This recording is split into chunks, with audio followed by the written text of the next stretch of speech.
Rahasia La ilaha illallah. Tuhan itu ada dan banyak. Ada Hubal, Lata, Uzza, Manat, dan lain-lain. Banyak sekali. Ada juga Tuhan Wiwitan, Tuhan api, dan sejenisnya. Kalimat la ilaha itu maksudnya bukannya meniadakan Tuhan. Ini kalimat ikhtisos dengan adat qasr. Maksudnya adalah Tuhan itu hanya Allah. Kalimat ini seperti misalnya la imrota illa anta.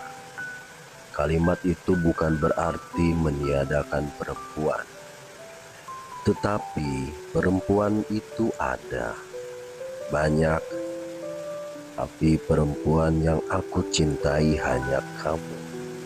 Seperti kalimat la akila illa rujja. Aku tidak makan kecuali nasi. Maksud kalimat itu bukannya meniadakan makan, bukannya aku tidak makan, tetapi maksudnya aku hanya makan nasi. Maghza balaghah dari kalimat tauhid itulah yang tidak bisa tersentuh dengan bahasa Indonesia. Dalam bahasa Indonesia ada kalimat dilarang masuk kecuali petugas. Maksudnya pintu tersebut khusus untuk petugas. Yang dilarang bukan masuknya, karena masih ada orang yang boleh masuk lewat situ, yaitu petugas. Tamu yang tidak berkepentingan dilarang masuk, bahkan menteri sekalipun. Jadi yang dilarang bukan masuknya. Proses mencari Tuhan tidak hanya dialami oleh Nabi Ibrahim alaihi salam. Siddhartha Gautama juga mencari Tuhan. Ibu Siddhartha Gautama pernah bermimpi akan melahirkan anak yang nantinya akan menjadi orang yang luar biasa. Maka sang ibu pun mendidiknya di dalam lingkungan istana dengan pendidikan yang super ketat. Guru-guru yang dipilih Ibu Siddhartha pun levelnya yang tinggi-tinggi. Akan tetapi, ketatnya istana membuat Siddhartha Gautama malah penasaran. Ingin tahu ada apa di balik tembok istana. Dia akhirnya mencari tahu keadaan di luar. Di luar, dia melihat ada pengemis gembel yang tidak makan. Dia pun bertanya segalanya mengenai pengemis tersebut. Kenapa dia miskin dan mengapa tidak bisa makan? Dia juga mempertanyakan mengapa dirinya di dalam istana berkelimpahan segalanya. Ketika dia melongok keluar istana, dia melihat ada keranda orang mati. Dia pun bertanya-tanya, mengapa orang ini mati? Lalu Siddhartha pun kabur dari istana untuk mencari hutan, hingga dia menemukannya dan bertapa di sana. Sampai dia menjadi sang Buddha. Itu semua ada prosesnya. Saya juga sama mencari Tuhan. Bedanya, saya sudah punya landasan terlebih dahulu. Karena saya dilahirkan dari keluarga seorang kiai. Dididik di pesantren. Walaupun di pesantren juga muncul berbagai keraguan yang mendorong saya untuk mencari bukti-bukti yang pasti. Semua orang sama-sama mencari Tuhan. Oleh karena itulah ibadah haji itu berputar-putar lari-lari, berkemah dan lain-lain. Di Arafah, barangkali dahulu Nabi Ibrahim alaihi salam memandang langit mencari Tuhan. Ada iblis yang datang menyerayu. Ada juga yang mengaku sebagai malaikat. Ada yang mengaku Tuhan dan menghalalkan segala yang diharamkan. Inilah yang membuatnya memberontak dan melempar iblis tersebut dengan kerikil. Ini kemudian disimbolkan dengan ibadah melontar jumroh. Jadi, haji itu perjalanan menapak tilas kisah Ibrahim alaihissalam. Ibadah ini sudah ada sebelum Nabi Muhammad sallallahu alaihi wasallam. Haji itu mengadopsi tradisi lokal yang sudah ada. Di antara sumber ajaran kita adalah milah Ibrahim, tuntunan Nabi Ibrahim alaihi salam. Thumma awhayna ilaika anittabi' millata Ibrahim hanifa wa ma kana minal musyrikin.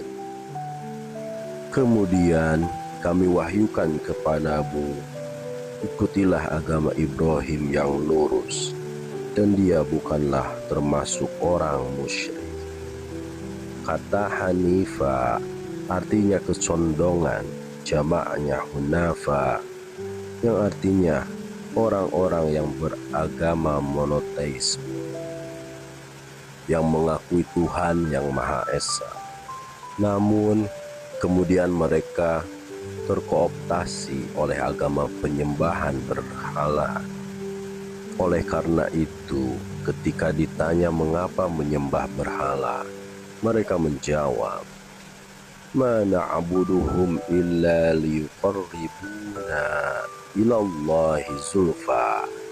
Kami tidak menyembah mereka, melainkan berharap agar mereka mendekatkan kami kepada Allah dengan sedekat-dekatnya.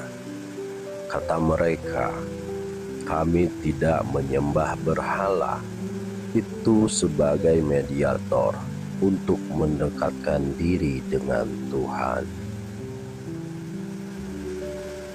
Mengaji syahadat yang benar. Ketahuilah bahwa alam al-mulk, yaitu alam asyahadah, alam nyata, itu memiliki cahaya-cahaya lahir yang bisa ditangkap oleh panca indera. Sedangkan alam al-malakut atau alam al-ghaib memiliki cahaya-cahaya batin. Yang paling dikenal dalam alamul mulk itu ada 3 cahaya. Cahaya matahari, cahaya rembulan, dan cahaya bintang-bintang. Sebagai kebalikannya, di alam malakut ada cahaya pengetahuan, cahaya pemahaman, dan cahaya keilmuan. Munculnya bintang keilmuan pada malam kebodohan membuat ditampakkannya urusan akhirat dan hal-hal gaib. Dengan terbitnya rembulan, pemahaman di cakrawala tauhid, maka akan bisa disaksikan begitu dekatnya kebenaran. Dengan terbitnya matahari, kemakrifatan di cakrawala tauhid, maka akan kuat keyakinan dan semakin cemerlang wajah musyahadah. Cahaya Islam adalah pertama kali menyelinap ke dalam hati. Ketika hati kita telah lapang, maka terpeciklah cahaya keimanan di dalamnya. Ketika semakin kuat cahaya keimanan itu di dalam hati, maka ia akan menjadi suatu kesaksian. Ketika keimanan seseorang telah sampai ke tingkatan syuhud, maka sah saja bila mengatakan, "Asyhadu alla ilaha illallah." Aku bersaksi bahwa tidak ada Tuhan selain Allah. Namun, Kesaksian yang sampai pada tingkatan syuhud barangkali bisa dihitung dengan jari. Kebanyakan orang hanya sampai pada tingkatan al-iqrar bil lisan, pernyataan dengan lisan. Jika kita mampu bersaksi tidak ada Tuhan selain Allah, lantas sejak kapan kita menyaksikan Tuhan? Kebanyakan orang memahami syahadat bukan sebagai kesaksian, melainkan sebagai suatu pernyataan atau ikrar. Keyakinan dalam diri berdasarkan saksi-saksi, bukti-bukti, dalil-dalil, dan lain-lain. Syahadah memiliki beragam makna. Bisa berarti kesaksian, syahid, jamaknya syawahid, berarti bukti-bukti. Syahadah juga bisa melahirkan kata syahid, yang jamaknya syuhada, yang artinya orang yang gugur berjuang di jalan Allah. Sedangkan syahd itu rembulan menjelang subuh, ketika matahari hendak terbit, ketika sudah bersaksi, yang menunjukkan keimanan lalu bisa menikmati manisnya keimanan, maka itu juga syahadah. Ketika orang tingkatan awal mengucapkan asyhadu, itu tingkatannya baru pernyataan atau ikrar. Berbeda dengan orang yang sudah mencapai tingkatan seperti Nabi Muhammad SAW, Nabi Ibrahim alaihi salam, atau sekelas para wali seperti Syekh Abdul Qadir Jailani dan lain-lain. Mereka sudah menyaksikan secara langsung kudrah dan iradah Allah. Nabi Ibrahim alaihi salam menyaksikan sendiri bagaimana Allah menghidupkan orang yang sudah mati. Melihat Tuhan langsung itu tidak mungkin. Nabi Musa ingin melihat Tuhan, tetapi langsung jatuh tersungkur dan pingsan. Bismillahirrahmanirrahim. Walamma ja'a Musa limiqatina wa kallamahu rabbuh qala rabbi arini anzur ilaik qala lan tarani walakin anzur ilal jabal fa in istaqarra makanahu fasawfa tarani falamma tazalla rabbuhu liljabal ja'alahu dakkan wa kharra Musa sa'iqa falamma afaqa qala subhanaka tubtu ilaika wa ana awwalul mu'minin.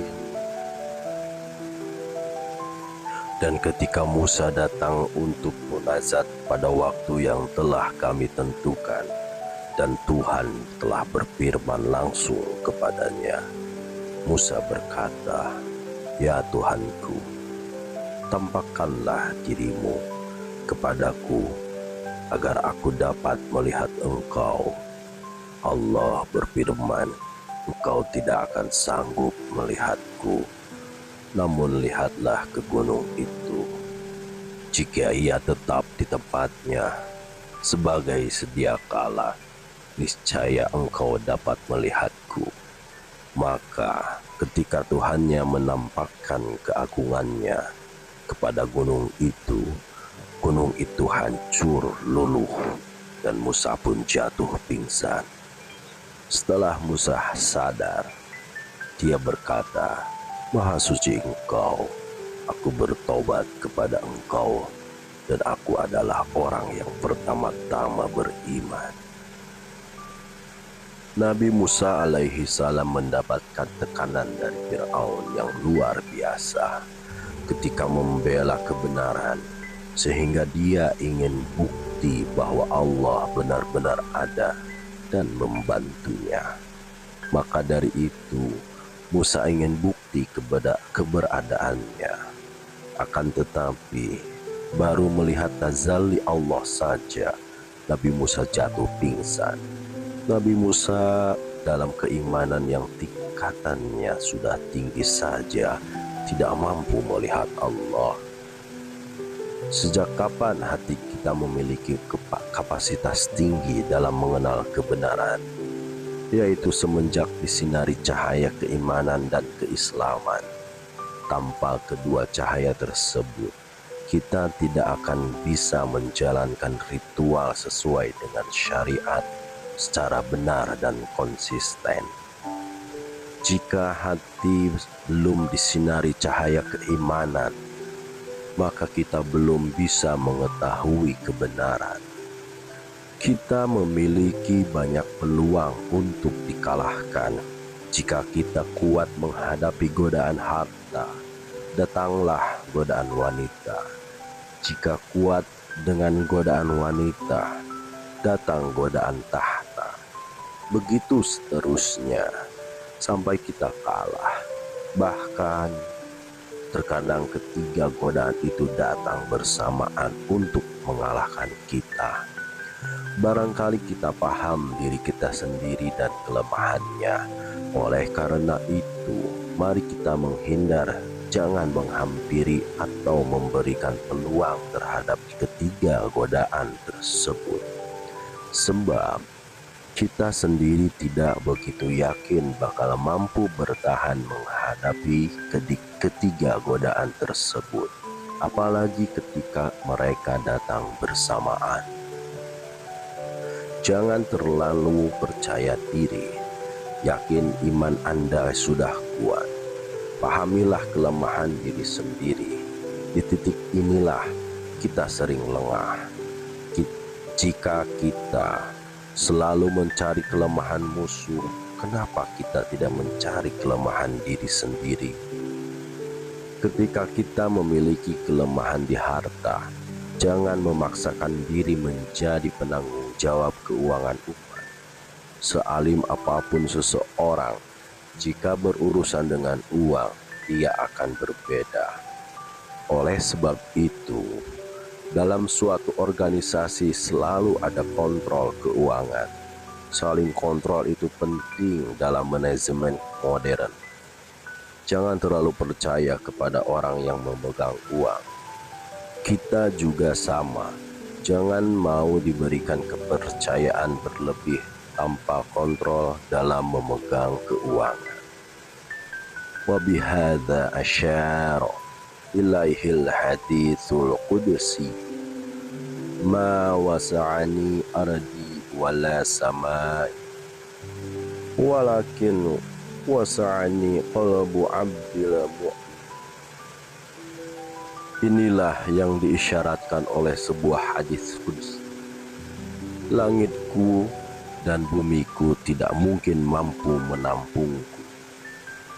Akan tetapi hati hambaku yang beriman mampu menampungku. Hati inilah yang mampu menampung ketuhanan yang maha suci dan maha luhur. Maka bergaullah dengan orang yang memiliki hati demikian itu. Ada orang yang hatinya sampai pada tingkatan seperti itu. Tugas kita adalah bergaul, berguru, dan mengaji kepada orang tersebut.